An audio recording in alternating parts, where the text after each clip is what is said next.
these field to 0. Is there something left? And if there's nothing left, then there is no symmetry breaking. But the point is, in the system tends to have symmetry breaking once you send these, you apply a small symmetry breaking field, and then the strength of this external field you send to 0, and you ask whether something is left. And if the answer is yes, then the system has a symmetry broken phase, and then you can continue investigating that. And that's basically what we are going to do later on with the superconductivity. And in a translation invariance, you usually go from real space into K space, and then you basically can define some operator which has some Q modulation. So if, for example, for a ferromagnetism, what you typically do, you don't go in real space in order to calculate an expectation value. You want to have, so to speak, the total magnetization, and that implies that you put in Q equals 0. Then this phase factor drops out, and you sum over all SZ components of each location. And if you, and that's of course of the order of n what's there. That's A for Q equals 0. But you can see what you can do when you want to have an antiferromagnet, and then the Q times that is basically some sort of a diagonal across the Brion zone. And so what you get is you usually have a bipartite lattice, which you can describe by an A lattice and a B lattice. And between the A and the B lattice, this expression produces you an alternating phase factor. So you have a polarization. All the sides of the A lattice are going in one direction, all the sides of the B lattice going in the other direction. This operator is measuring that the total one is basically it compensates with this phase factor the fact that you have a finite polarization. So you have a finite Q vector, and then of course you can do all kinds of stuff. You can do arbitrary Q, and that's what's called in literature spin density wave, for example, which can be commensurate. So you have large unit cell where you have a modulation, and in metals you typically also find a non-commensurable ones, which are related usually to Kf to the Brion zone, the Fermi wave vector. But that's a different story. So we are interested in superconductivity. And so the idea is to, why I'm introducing now the concept of this Green's function, is to provide an alternative tool to access expectation values, conventional ones, for example, particle number, but also unconventional ones, these off-diagonal ones. And these Green's functions, for our purpose, we're going to talk about later why they're called Green's function, but for the moment, we take this as a definition. So I have an operator A and an operator B, and since I'm looking into equilibrium, so basically I could have both operators at different imaginary time. These are going to be imaginary time, not real time. So this is an imaginary time Green's function. And so I put the B on 0. So basically the tau is the relative time between A and B, because that's the only one that's relevant in equilibrium. You can show that analytically. So that if you have a tau and a tau prime, this expression only depends on the relative time. Anyway, but so we start off with that, and that's the definition. So basically, there is a time-ordered symbol with some parameter S. The S is a number which is plus or minus 1, and we're going to discuss in a moment what that means. So the statement is that if the tau is positive, then you take this expression as is. And if the tau is negative, then you add these S in front, and the minus stays. That's just a convention. And so you take S times of this, but you flip the operator order. So you A first, and then B, and then O. The O is always on the left. Of course, you can do cyclic invariance if you want to, but you can see that this and that one are different values. This is time ordering, basically. You say that the earlier time is on the right side. So that's basically what the message is here. That's how you do it. And then you can write that explicitly, not in this way, but you can say you can introduce a theta function. And theta of tau is this expectation value, and theta of minus tau, if you get this expectation value, if the tau is negative, then you need a positive one. But you can see immediately for tau equals 0, the expression is not defined. So it's only, so tau equals 0 is exempt on this. This is not really defined, and one has to see what we do and what is the consequence. So this is the definition. I will give you later an example where we work out for a free electron gas how these Green's functions look like. But the first thing is we need to define this operator, these A of tau, and what it is you can see it's like a Heisenberg picture. So you have O of tau is e to the power tau h and e to the minus tau h. So, so you have all, if you have a spectral representation for these expectation values, there are these traces, you can see that these are real numbers, so these are not phase factors. And of course, you can see analytically there will be an option which we don't go into details, and I just flash you the result at the end. You can substitute the tau by IT, I being the imaginary number times t to time, and so there's an analytic continuation to the real-time version as well. So, and the reason is that the exponential function is a holomorphic function in the complex plane, and so you can plug in any argument. Yeah, whether you want a real or imaginary doesn't really matter. So if you wish, you can. What it is you go from the real time to an imaginary time by absorbing the I into the time t to form these tau. Okay. So this is a strange definition, and we have to think about what we want with this S, and then we can say, okay, at the end of the day, we're going to put in fermions or boson creation annihilation operators, and we know for bosons they commute, and the fermions they anti-commute. And so when you put in the time ordering, you better make sure that the anti-commutation is somehow taken care of.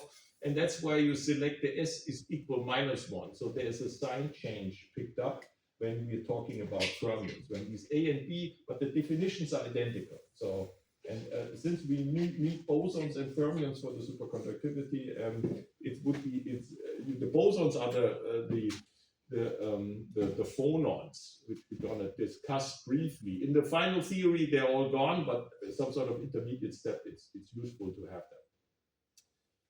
Because the electron phonon coupling is actually the motivation of the BCS theory, how I presented at the end of the day.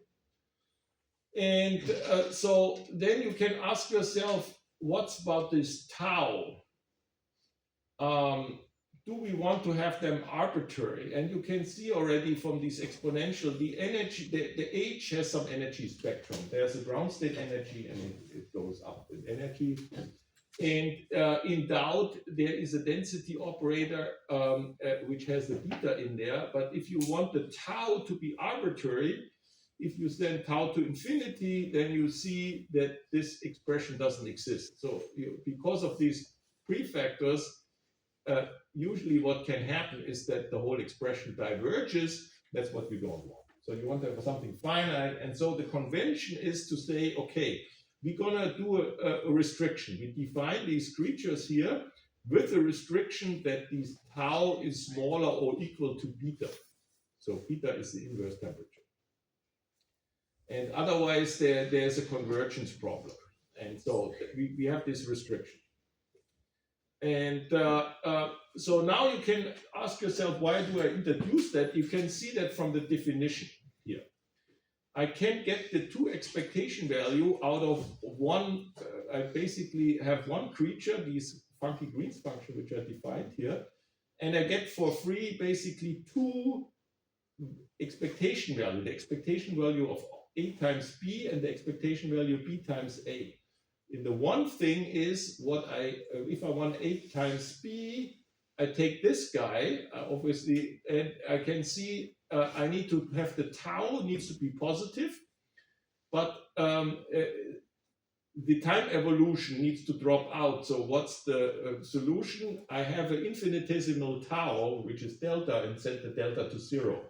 So I can forget about it, and then I can see I have expectation value of A and B, but I have to have a minus sign, which I need to get rid. That's in the definition.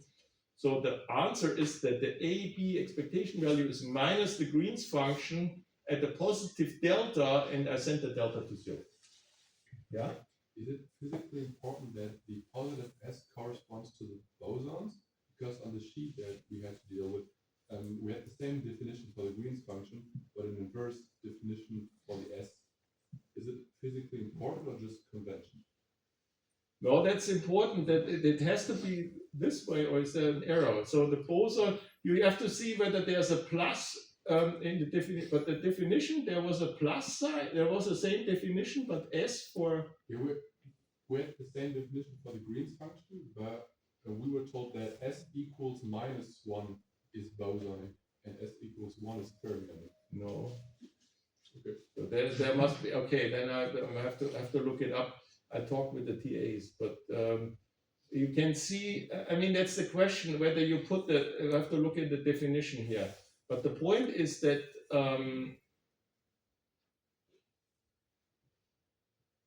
yeah, okay.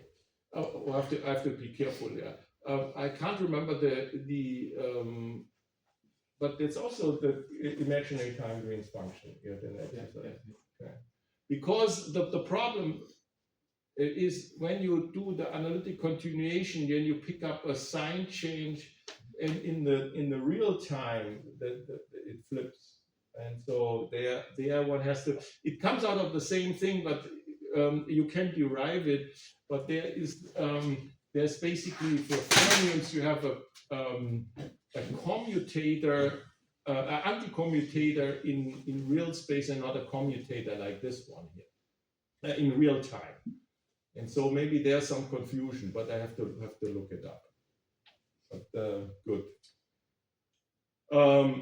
This is basically time ordering going in here, and that's why there is this minus sign here in order to have basically them in the reverse order. We'll see in a moment that there will be consequences.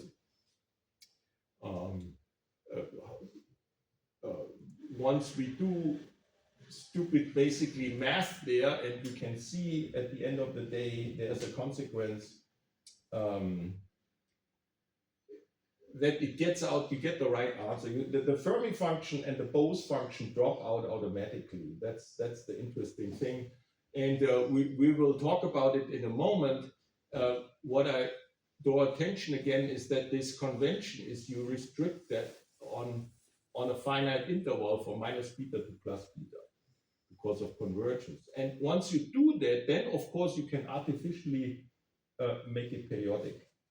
You say any kind of arbitrary tau is basically folded back into the first interval. So you have basically a discrete symmetry with 2 beta, and that's what you use to have a discrete Fourier analysis of this expression. So you have a discrete Fourier expansion of this Green's function independent what it is. And what this sign will eventually do, it will select either the even or the odd Fourier coefficients. The other one need to be vanishing. And that's why there's an additional component to it. But anyway, we'll come to that in a moment. But the main message is here now, the expectation value, if you want to have B, A, typically what you select is that the B is the C dagger and the A is the C. And so you, for example, you're interested in C dagger C, so basically an occupation number. And if you select the K equal K prime, so you can have different indices, but if you make it diagonal, then you have the number operator you want to have here. And so what you need to do is obviously you need to flip B and A, and you can do that by making the tau negative, infinitesimal, and you can see you compensate the sign with minus S, because then you get a minus s squared here, and you get exactly independent whether you have fermions or bosons, you get the same these expectation value what you're looking for. You can see there's a delta and a minus delta, and we can see that that's going to be having what you should remember is that it has to be finite. If delta equals 0, it's not defined, the definition is not given, and you will see that the calculation of calculating the Fourier sums actually require that. That's actually a regularization. And that's very important that you keep the sign there, because out of the same Green's function, you get two different answers depending on whether you have an infinitesimal positive or infinitesimal negative here. Okay, so that's basically the definition here. Now the example to show how that looks like, not that we learn much, but we can do some algebra with it that later. So we plug in a typical Green's function. It's a single particle Green's function in K space, and we pretend that we have a Fermi gas, a free electron gas, has some dispersion epsilon k for each value, and the Hamiltonian is just sum over k epsilon k and k. What you can work out is the time evolution of the annihilation operator that has an e to the tau epsilon k. You can work that out with a Heisenberg equation of motion from this Hamiltonian. That's what I didn't show you in detail because you might have seen that already, and we have discussed that already. And you plug that in, you can see that the tau dependency, this time dependency, you can pull out. And that's, of course, independent on the sign of the tau. So for positive or negative contribution, it's exactly the same.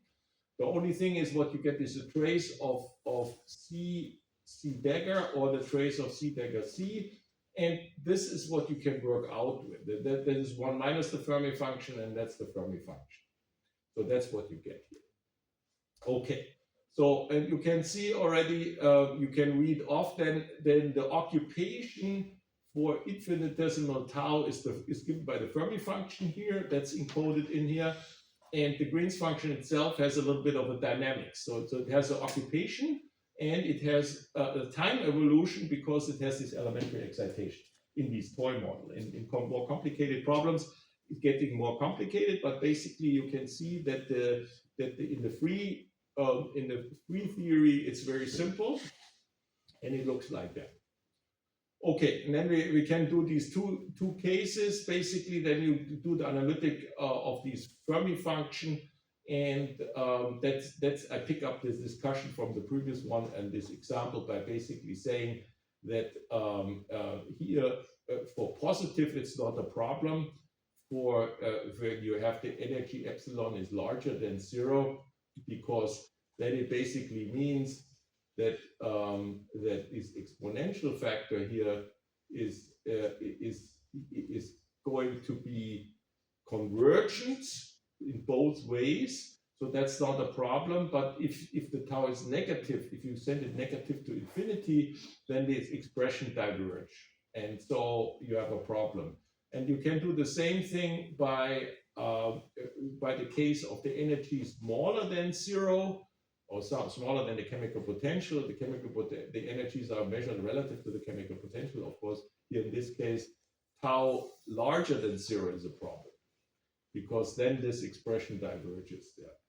And you can see that's the motivation, is that you cannot let the tau run arbitrarily large. And so then there's a convention in saying we restrict it to some finite value, and it makes sense to have a finite value given by the inverse temperature.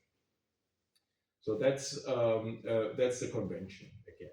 Because you can do a different cutoff, but for practical purposes, that's the right thing. And the major thing is, of course, you can see what we discussed already, that the operator of which occurs there in the time evolution, which we used here, is of this type, e to the minus x times the Hamiltonian, and that is the exponential function is holomorphic. And since the exponential function is holomorphic everywhere, this is a holomorphic operator in each half, in the complete half plane. And so basically what it implies is that in this strip, of real part of tau being between minus beta and plus beta, the imaginary value of tau can be arbitrary. That's always converging because the imaginary part produces an oscillatory factor. And so basically the message is that in the complex plane, this time argument tau can be chosen on the strip in the complex plane with the condition that the real part of these y is smaller or equal to beta.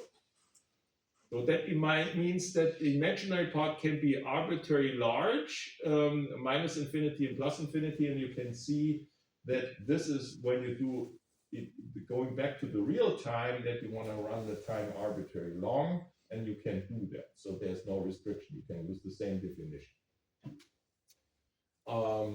And so you can ask, what can you get out of that? You can define an advanced and so-called retarded Green's function. You only have to pay attention that the Green's function is discontinuous at the real part of tau equals 0. So it always has to be small, a little bit smaller negative and a small positive value. And so what it turns out, what you can define is you take this definition given here and you plug in now a complex tau, and you do that if you want units, then you, that's what is written here with the h bar I over h bar t. You can see that this factor is then the inverse energy, and that has the same dimensions as this tau. You select the Green's function for these fixed real time by mapping that with put them in the imaginary time argument. You select a little bit of a positive delta and a negative delta, and then you can ask yourself what kind of sign you take. And the convention is a minus sign, and that's what you get there. So then you get, if you work out the definition, then what you get is here basically an expectation value of a commutator or an anticommutator, depends on the S. When S equals 1, then we have bosons, then you get a commutator out, and you get an anticommutator for Fermi. So that's the in the end, with this definition you can multiply with time, with positive.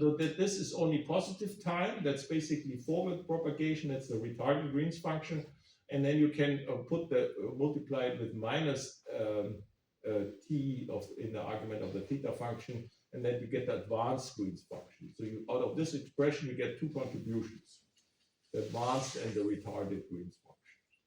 And they are related to this definition. So if you want to go to real time, then you can do that with that expression. And I said what we're going to use is we use the fact that we took the restriction in order to make sure that this Green's function always exists. Then we now take the liberty and basically do a periodic continuation for arbitrary tau. And that basically means that this Green's function in the interval where we defined it is equal to the Green's function where we push it by any integer numbers m times 2 beta, which is the periodicity of the system. And that's basically the convention. So if we have a large tau, which is much larger than beta, then we basically reduce it and map it back onto the definition, and that's then we do the calculation. In that sense, this is just a definition.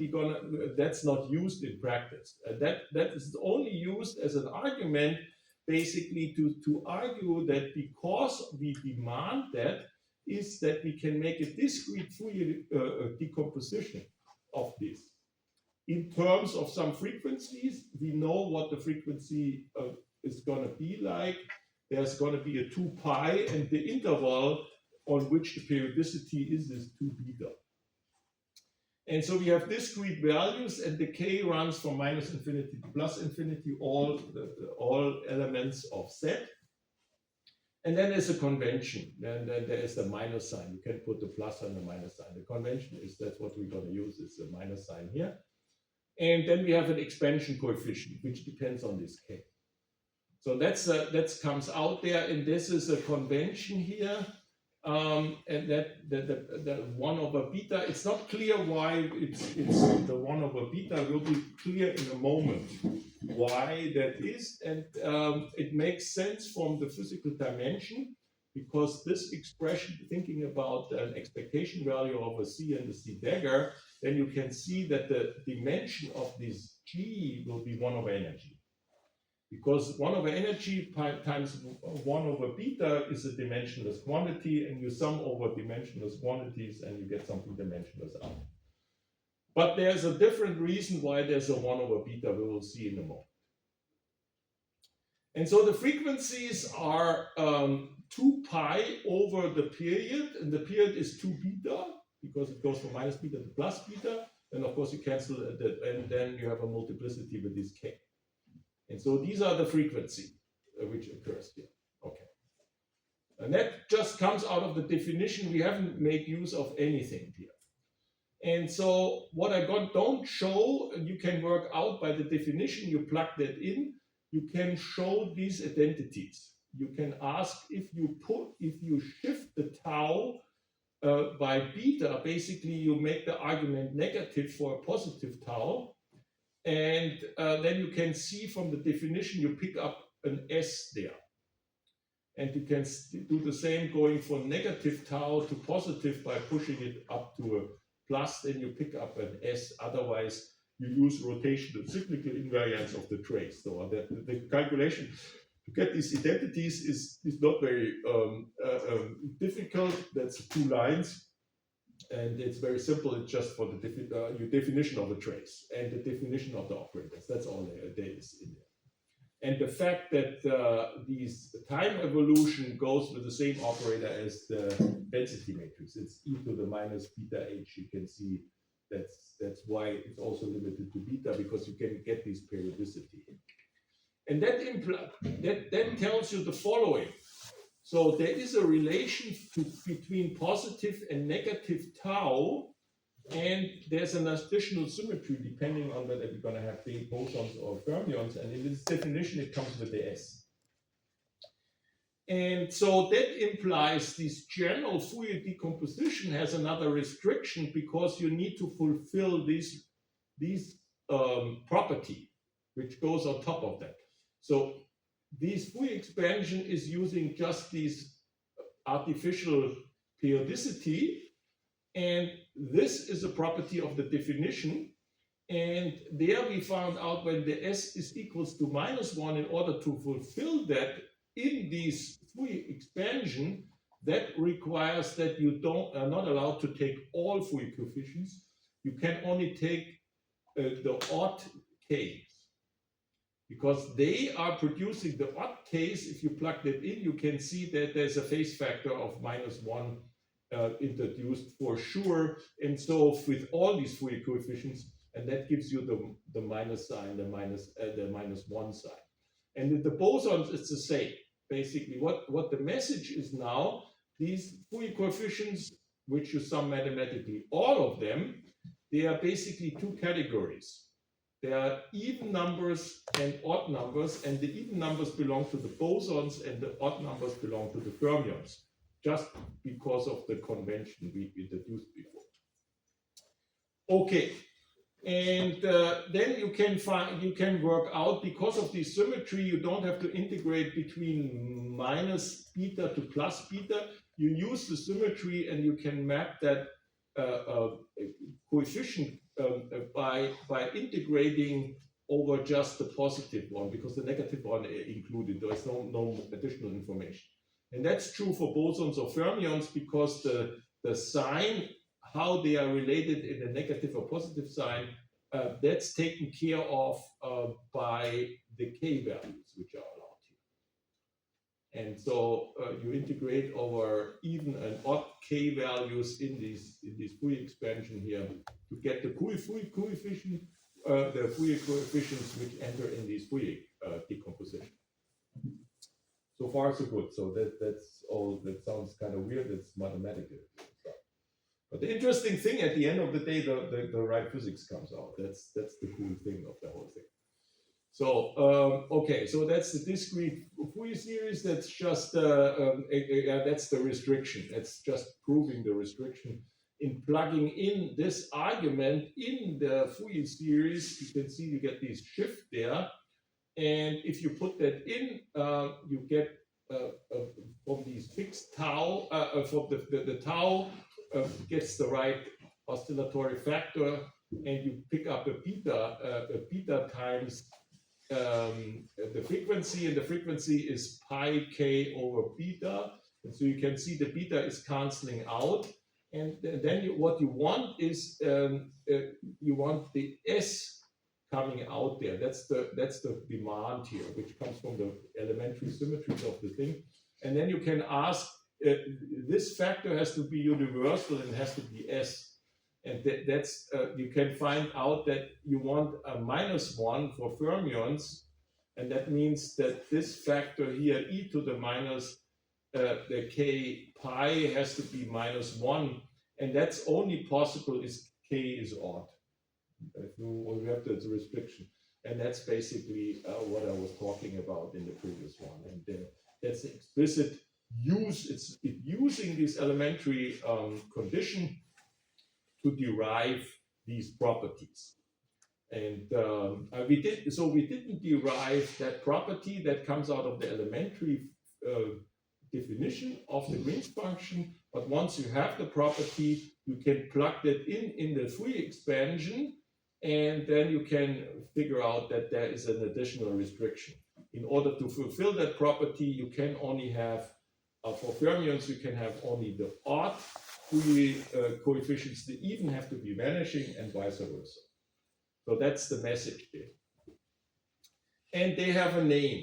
So these fermions, now you can plug that in, and we replace the k by an n and make that explicit.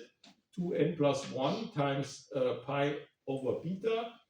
That's for fermions, and for bosons, it's 2n pi over beta. And they are called Matsubara frequency, but because the Japanese guy called Matsubara, he invented the whole scheme. He realized that that is a good concept. And the reason is why it's widely used is because there's just a mathematical analytic continuation. You can use these Green's function to go back to the real axis to calculate the advanced and retarded Green's function. They are analytically connected to this recipe. You will see that the fermions and the bosons come out automatically. And that another advantage is you have the temperature in there automatically in terms of the beta. And you can see what's happening when you go to zero temperature. Then beta goes to infinity. And what that means is that the step between these different discrete frequencies becomes zero. So they become denser and denser. And so you can eventually see that the sum over the Matsubara frequency is going to be integral. And so that's historically when people started off with these kind of Green's function theory. In the 50s, people made a distinction between finite temperature and temperature zero, and they handled it differently, and that is a drag. And so the idea is that in this scheme, the t equals 0 can be achieved by sending beta to infinity. And so that's the strength of that. And due to mathematical analytical continuation, you can have access in the imaginary time and in the real time. Okay, so that's the Fourier coefficient. So okay, so we that's basic properties that independent of the system and the operator you are looking into. And the strength of that is, remember linear response theory, then we have a susceptibility, and that's also a reincarnation of this stuff. And you can see that what you would have an A and a B if you, for example, calculate the spin susceptibility. There is an A and a B would be a spin operator, and you can calculate the spin response. And clearly the spin, that's a bosonic operator, so you would have bosonic Matsubara frequencies. So the linear response chi we have is nothing but a bosonic Green's function. It's the same type, and you can use that for calculating stuff at finite temperature and then transferring it back. The only thing is it depends on how you calculate stuff. I mean, as I told you, with magnetism, often there's a minus sign compared to the boson to the definition I used. So so one has to be careful with this minus sign, but that's upfront. That's just the definition. For the rules of calculation, it doesn't really matter. Okay, back to the sample. As I said, we didn't work out equation of motion. You can work out that equation of motion. You saw that probably in the exercise. We have done that already. That's why I showed you only the result. So we know already the final result here. And so what I want to do now is I want to calculate these Fourier coefficients. How do they look like? So we have fermions, and that means that the k is 2n plus 1, and that's the definition, okay? Now let's plug that in. And the point was that we are only integrating over positive tau, so this part we can forget about.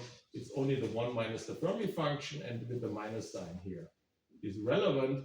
And so we get an oscillatory factor from these Fourier expansion and this, and of course that's the only thing. We can pull out the Fermi function, that's tau independent, and so we have to solve this integral. You can work that out very easily.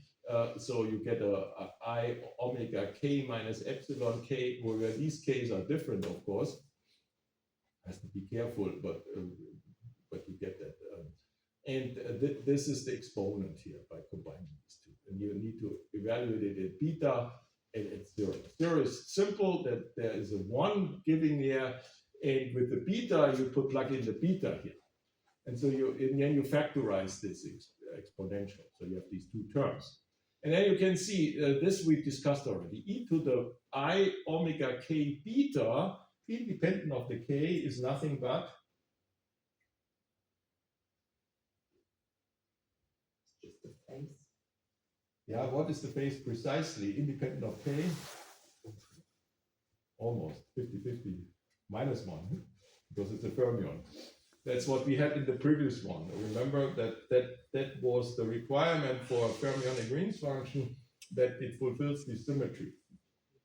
So this is a minus 1. You can see this is a minus 1, and here's a minus 1. We can pull that out. These two minus signs cancel the minus signs in front. And so now you have e to the minus beta k plus 1. If you work that out, what that is, that's basically, that's the denominator of 1 minus the Fermi function. So that's basically the inverse of 1 minus the Fermi function. And so the Fermi function, this Fermi function is canceling out. You can see it's very, very simple what you get here. 1 over I omega k minus epsilon k, where the k is a summation index, and here I did it right. I finally got rid of the k and put it in the n. So what we have now, we have this representation. So in principle, we have the exact solution. This is this one, and we calculated the Fourier coefficients, and the Fourier coefficients look like that. They're very simple, and the phase factor. And you see, Fermi function is gone. So the big question is, where's the Fermi function in here? And how do we get back? So basically, how do you do that? How do you do the summation? Why is there no Fermi function? And what else can we learn? Obviously, we can learn something here when you look at that. If you say we do the same thing with tau and do an analytic continuation of I omega n. I omega n is a complex number, so it is a discrete number on the purely imaginary axis in the complex plane. So if I say that's going to be Z, so I do it in arbitrary on the complex plane, then I can see where's the problem. If I substitute their set for some reason and send the set on the real axis, then this expression diverges. And where does it diverge? Exactly when the set is equal to epsilon k. So what I can see is that this Fourier coefficient, obviously you can, for mathematically, you can analytically continue that into the complex plane, but because of the energy which shows up, it's a real number, we're gonna have a problem on the real axis. So that's what will be the main message here, that these Fourier coefficients can be analytically continued in the upper complex plane, in the lower complex plane, and they are not really clearly defined on the real axis. However, you can see there's physics in there, because basically the message is here, once you imagine you put in a frequency, a real frequency, and it's equal to epsilon k, this diverges. So, and it diverges as a physical excitation energy. So you can see that somehow this Fourier coefficient contains information about the physics of the problem, because the dynamics has been obtained by a commutator with a Hamiltonian, and that happens to be giving you these epsilon k there. So in that sense, there's going to be a peak, and that's typical for Green's functions. If you look at the electrodynamics, it's exactly the same. Where does the Helmholtz Green's function diverge? That diverges also on the real axis exactly when the dispersion relation is fulfilled. But when omega squared equals c squared k squared, then it diverges. And that's why you must not put in omega equals c squared k squared. So at the physical dispersion of light, the Green's function explodes in the classical physics. So it's exactly the same thing. And you can see that that's the strength of this Green's function concept, that there is dynamics in there because of it's derived from the equation of motion or from some dynamics which governs the system. And in classical, you have different classical differential equations which you solve. And so that's usually solved also in Fourier space of when you have the translation invariance in time and in real space. And here's the same. And so that's under the hood, and that's why I wanted to point that out. So that's that there is physics in it. It looks all mathematical, but you can think about it for a moment where it comes from, and that there will be some physics. And you can see already that in interacting systems that will prevail, and you get a quasi-particle peak instead of a sharp peak delta function. We're going to talk about that in a moment. But from the formal ground, somehow we lost the Fermi function along the way, and that's the expression we have. So that's what we discussed already. And now you can do the same thing. Now what we're going to do is we plug in, that's the definition we discussed, that's coming out from the definition. And there we plug in the expansion. And that looks exactly like that. Remember, we had the minus sign, it's going to be plus because of the minus delta. That's what we want to calculate. So basically, here's a number operator. Imagine that if you have a C dagger C, you need to have this at minus tau. And so the beta is, the delta is positive, then that's it. And you can see already, it will be making a difference between the finite tau and having tau equals 0, because at finite tau, you always have a phase factor in front. And this phase factor becomes very important, otherwise you cannot solve the problem.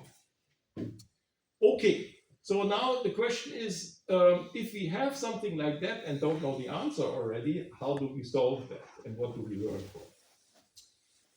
And so the next thing is, of course, what is the significance in this calculation of this infinitesimal delta, which we discussed already from the definition, has to be either positive or negative, which we make explicit with this sign.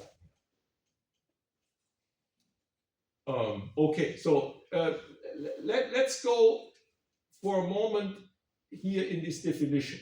So what does it mean? We sum over all these I omega n's, and we can write that down. You have a complex plane, imaginary part of Z and real part of Z. And these I omegas are purely imaginary and they lie on these axes. And the interesting thing for fermions is there's no number on the real axis because we have odd frequencies, they're always finite. And that's different from bosons. Bosons can have an n equals 0 because they're even. The 0 is even, so you have a cross here too. These crosses indicate these frequencies, and we need to sum over all of them. So the infinite sum here. And that's what I just visualized them as where is I omega n sitting. And we discussed already that typically these Green's function, if we do an analytic continuation and we say we put in not I omega n, we put in Z, that's a holomorphic function in the complex plane without the real axis. So it's holomorphic here and a holomorphic here. And that holds for any arbitrary Green's function. And we saw that from our example because it's 1 over Z minus epsilon. And if epsilon is a real number, Z is forbidden on the real axis to be sure, because we don't know where the epsilon is. So we exclude Z on the real axis, but if Z is complex, this is holomorphic. 1 over Z minus epsilon, where epsilon is a real number, that's a holomorphic function. Okay, so everything is smooth and we can do everything. So now what we can do now the following, that the whole trick here is that let's imagine that this is a result of evaluating the Cauchy integral theorem, the residuum theorem. And that implies that I'm looking for a function. I have a contour integration where I have these G of Z times a function which I don't know how it looks like, but it has to, this function has to be infinitely many poles, and they has to be exactly on these I omega n, it has to be a pole. So we have this result of the continuum integration. So what we define is we define a contour which goes in the complex plane, exclude the real axis, counterclockwise here and counterclockwise here. So we include all the poles of the contour, and so this is the contour integration we're gonna have.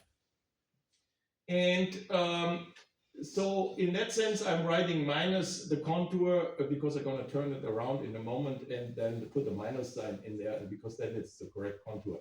And the function h of z, I don't know. And of course, I do here I also do analytic continuation, so I have this convergence factor E delta Z. Okay, so the question is, and of course, what happened here is I removed the 1 over beta. So what demand is that this H of Z has to be a residuum, which is actually minus 1 over beta. And this is it turns out you can see that this is a convergence factor because when you have the Z is now arbitrary, so I can deform the contour arbitrarily, can run along the real axis. So that becomes, Z becomes real and infinitely large. And you can see that makes a difference when you have a finite delta, because then this blows up in either direction. Depends on whether you have a e to the plus delta Z in our case or minus delta Z. And that's the case for the other expectation value. You have the same expression, but you have a minus there. And so there is a constraint in order to allow for the integral to exist. We need the convergence. And then we need this, we are looking for an H which has infinitely many poles, and the residuum has to be fixed by 1 over beta. And so the educated guess, that's going to be the Fermi function. And that's the point. And you can see that that's the Fermi function where we now put the energy into the complex plane. And you can see when you put in the energy argument I omega n and you plug that in this exponential function, independent on the n, it gets always -1. So that says the Fermi function has infinitely many poles in the complex plane. That's number one. So we have a function there, and then we only need to figure out what's the residuum of the Fermi function in the vicinity of this pole by adding a small infinitesimal delta c. And you can see that you pick up a minus sign here from I omega n, and then you can expand that linearly in orders of delta z. You get a 1, which is compensate the -1 there, and you can see there's a minus beta delta z left over, and so you have a 1 over minus beta times the 1 over z squared. So there's a prefactor here, which is the delta z, and basically you can see that the residuum is given by this expression here. So the Fermi function fulfills the criterion, and what you can do is you can add some regular function on top of it, because that gives the same result in the contour integration. So you take the Fermi function with some residual contribution there, and then you can discuss what you need. In our case, when the delta is this diverges for real part is positive for plus infinity, then you need to have this function h needs to kill this convergence factor. And you can see that's done automatically by the Fermi function. On the real axis, when the frequency is large enough, that's exponentially killed, and that kills the convergence factor. But you can see when it's minus, then you need to kill it along for negative values, and then you have a 1 minus Fermi function, because the 1 minus Fermi function is for negative energies, it exponentially suppressed, and it kills the convergence factor. And you can see that the convergence factor is essential what kind of functions you pick on these h, whether you pick the Fermi function or 1 minus the Fermi function. So essentially what we get there is this kind of substitution, and you can change the contour. Basically, you flip the rotate, you do it now clockwise, and that cancels this minus sign there. And so you have a clockwise, you include the real axis. And what it does, you can see what's happening there. You basically run below the real axis, and then you run backwards above the real axis. And that's what's done here. And if you do a transformation with the changing, then you basically get a minus contribution here overall.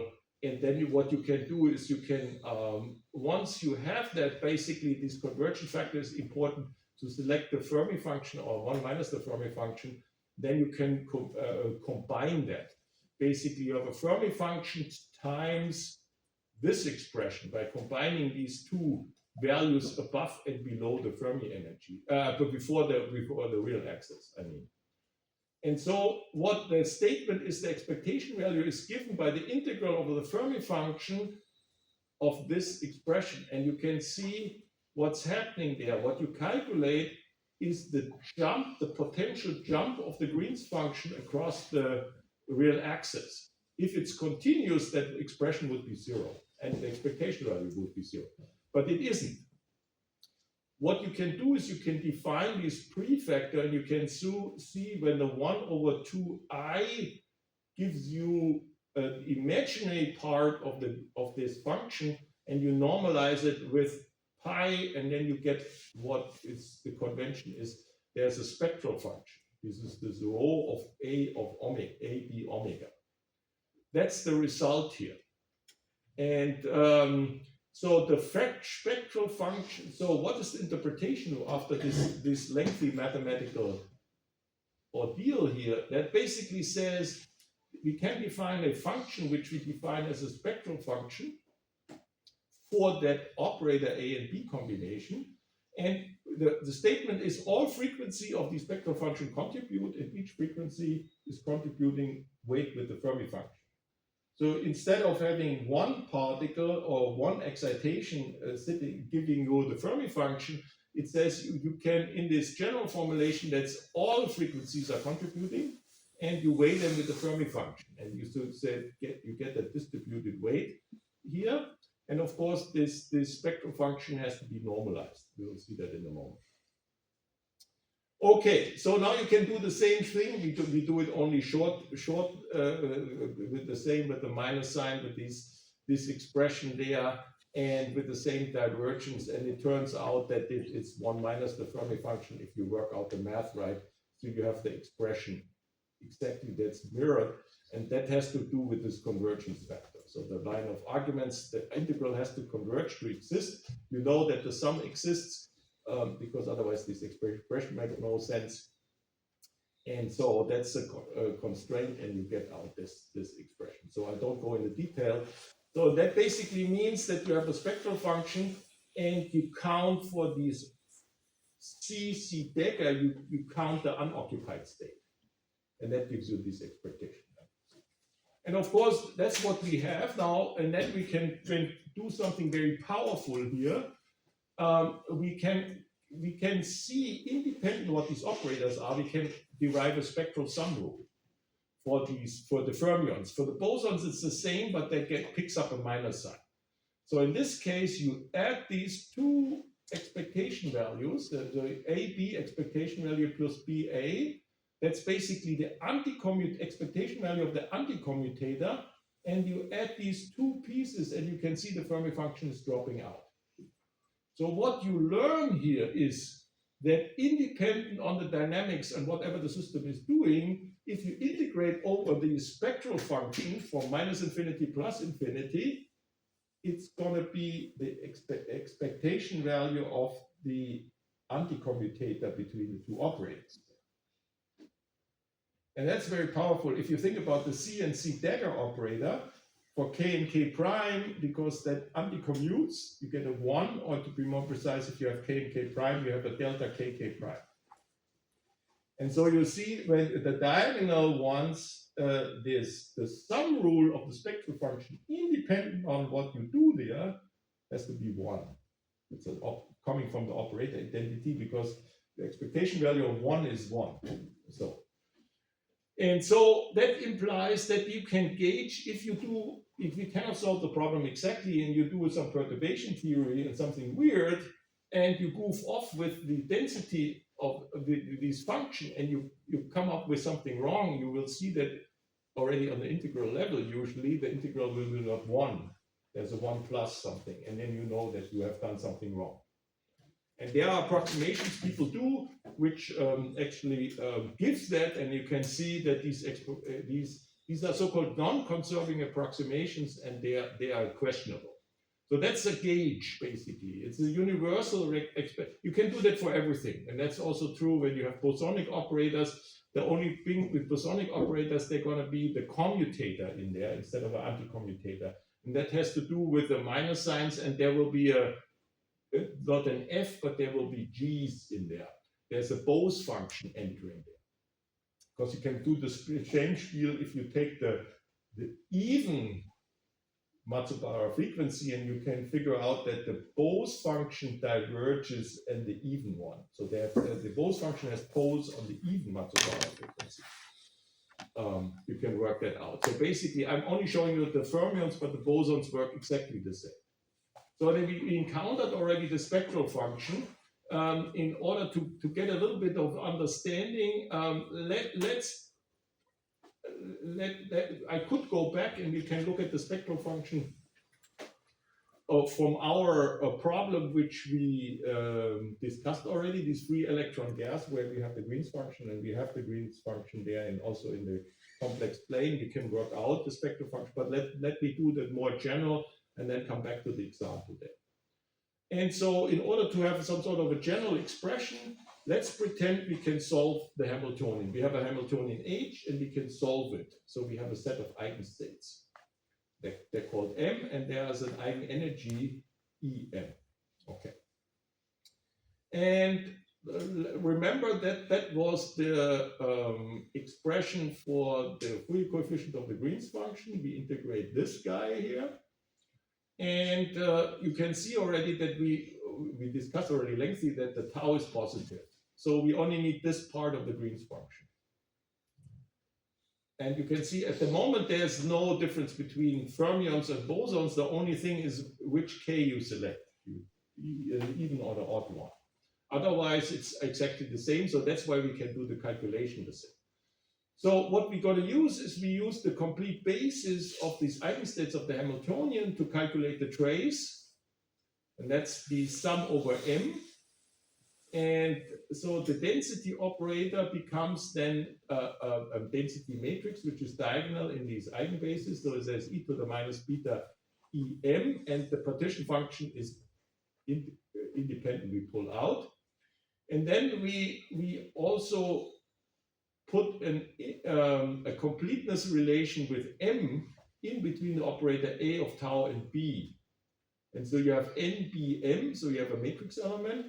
And what you can work out then, the time evolution, because there's the Hamiltonian entering in this Heisenberg picture, and that gives you e to the tau epsilon em minus en here. Okay, and you can see immediately now we have a double sum, and but the integration is kind of trivial because these are only the factors which are tau dependent. The rest is independent. It's just summation over these basis states here. And you can see we have this expression here. Oh man, that looks very familiar. That looks almost like a free electron gas, but it isn't, because there's no assumption. It is an interacting problem, can be arbitrary complex. But you can see immediately we can do the same integration as before. The only difference is that instead of an oscillatory energy epsilon k, which we had before, what enters here is the excitation energy. That's the energy difference between two eigenstates of the system. With m and n, and that's what's entering here. And there you have the same expression as we had before, only that the epsilon is not occurring. And then we do the same thing. So you have the denominator here, and then you make a decision. You see that these e to the beta I omega k is basically giving you an s here. And so you basically, from this term, you get two terms here. And you can see you have beta times em minus en. And so you pull out this minus sign and canceling that, and these factor you multiply in there, that cancels this.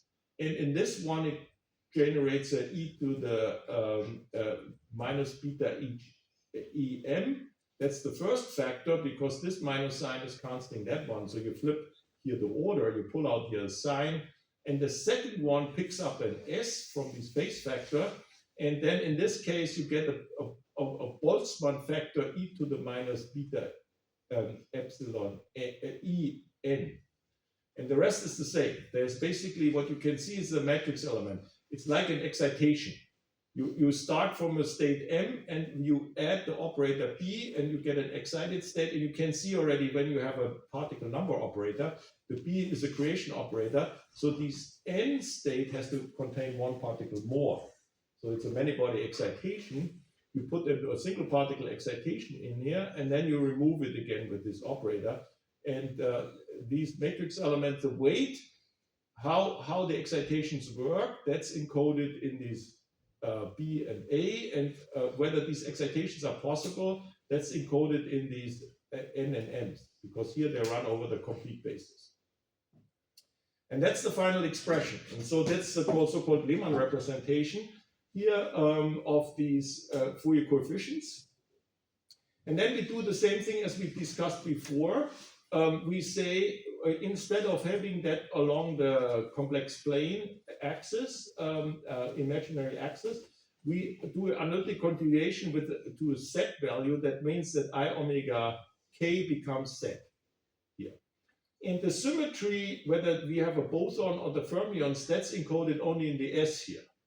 It's lost on this level. It's there again, if you plug that in your Fourier expansion, you can work that out there. If you plug that in this formula in the discussion we had before, then you get exactly what you can show that you get exactly what you would write down with your thermodynamic knowledge. So, and the key thing is now what we what we discussed already, that the Green's function in the frequency domain is not defined on a real axis and has a discontinuity in the imaginary part, and this jump across the real axis gives you the spectral function. That's exactly this expression. It shows up in these integrals, which we derived before. So this is the guy. And what we can do now is we plug our result. We have an explicit expression, and I don't show that, but you can show that if the real part of the Green's function is continuous across the real axis. The imaginary part has a jump. And the jump is the spectral function, and we can work out that because we can see that the question whether you're above or below the real axis is only encoded in the denominator. So you can, in order to calculate the difference here, you can forget about all these matrix elements. You could pull them out up front, and you just focus on the 1 over z minus energy excitation. And you plug in, you put yourself on the real axis, and you make a decision. You go a little bit below the real axis and a little bit above. So you push it, this omega minus I delta or plus I delta. Everything else is the same. And then you can see, you can put it on the real and imaginary part. You can, so you have the square over the real parts and the imaginary parts squared, and you do these adding of you put it on the same denominator. So this guy goes in here, this guy goes in here, and that's the difference you form here. And you can see the real part is actually canceling because of this minus sign in between. You calculate the difference here. And the frequency is also canceling. And what is left over is this I delta, because it has a minus I delta, which is subtracted, and it gives you 2 times I delta. And that's what you get here. And then you can ask yourself, what is this function if you set delta to 0? That's basically a distribution. And this distribution has the limit of a delta function. And then you just need to normalize it properly, that you normalize it. So this distribution has, you can work that out because it's a Lorentzian. You can integrate it from minus infinity to plus infinity, independent of delta and independent of the energy difference. It gives you a pi. And so that means that you can see it's arbitrary sharp. When you set delta to 0, there's a delta function with that argument, which is the real part, and the spectral weight is pi. So you have 2 pi I times the spectral weight. And you can see, oh, the 2 pi I is canceling exactly this prefactor here. And so the delta function is left from this part is the delta function left times the rest of the stuff which we ignored in this. That's what we're gonna put in there, and you can see what we get. So we get all these matrix elements and the delta function. And basically the message here is exactly that the physics is contained in these spectral functions that basically says when the frequency is chosen such that I find an excitation energy in the system, I just need to work out the matrix element to see whether how much these excitation energies are contributing. And then I need to sum over all the possible excitations by summing over all the states of the eigenstates of the system. And if I evaluate that, then I get the spectrum. That's actually done in real, in part of my research, I'm using this formula. Yeah. You can calculate, with some methods, you can calculate the spectral function in this way. And that's what people also do. Or so that's called the Lehmann representation of and that's actually a good stopping point of this presentation. I have 2 more minutes, but I think I'm stopping at this point.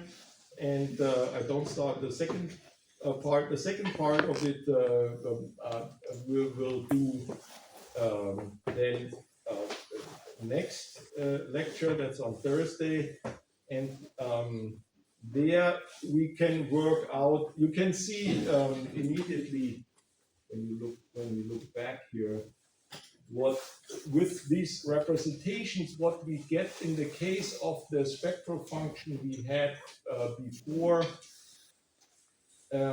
these here it's coming back.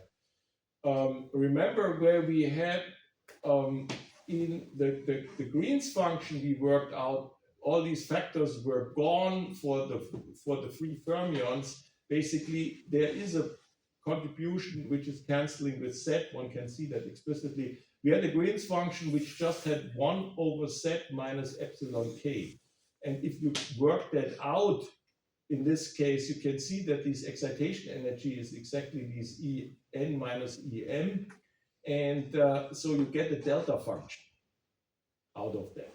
Omega minus epsilon k, and these 2 pi i's canceling out from these examples we were talking about initially for the free fermionic energy. And then you can see how you reconcile the expectation that you know for the free fermion C delta C expectation value is nothing but the Fermi function. When you plug in the delta, when the spectral function is a delta function, this integral over all frequencies is solved trivially. You have a Fermi function times the delta function, and you integrate minus infinity plus infinity is exactly the Fermi function of omega equals the excitation energy, which is represented by the delta function. So the spectral function is just a sharp peak in the case of a free problem, and the Fermi function is taking at this peak position. That's what you get. And then you can see that you get the original stuff back. But you can see the concept is actually much more powerful, because now if you have an interacting problem, there will be a reminiscence of the peak, but there will be interactions between the delta function won't be there anymore. So you have basically, imagine you have a system which talks to environment. You have a degree of freedom which is isolated, but it interacts with the environment. So basically what happens is the delta function is replaced by a Lorentzian. So you have a line width. So that implies that the state is decaying. That's the information there. And then you can see, you can still calculate the expectation value, you integrate over a Lorentzian with some width, and the width is described by the environment, and you get some sort of a distribution of contributions for these Fermi functions. It's not only one frequency contributing. But the concept is included in the Green's function concept, so you can take into account interacting problems. And that's the strength of it.